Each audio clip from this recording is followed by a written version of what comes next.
what are the most costly technical and security pitfalls that other regions fell into during their IPv6 transition that African nations must absolutely avoid, sir?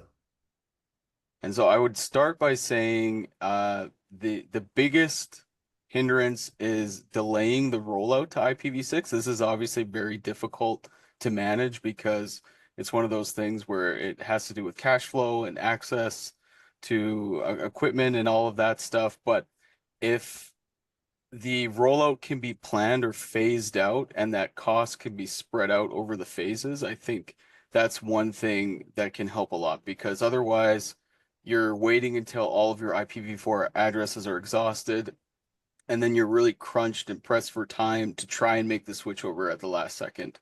And then you're adding to your costs, higher chances of mistakes and failures.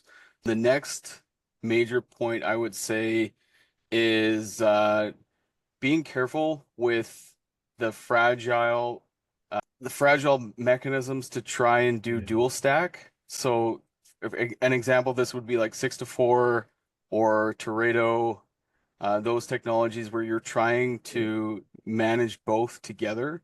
It's a lot better to do it separately. So you want a separate native IPv4 implementation and a separate native IPv6 implementation. It's better to do it that way. So trying to add that complexity definitely is a major pitfall.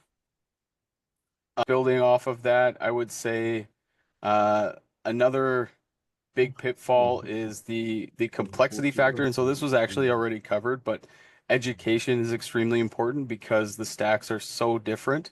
You do need to reskill and you need to have those programs in place to educate operators so that they know what they're doing and they know how to implement because misconfigurations can happen, DNS errors, all kinds of things can happen if you don't have that good education base set up.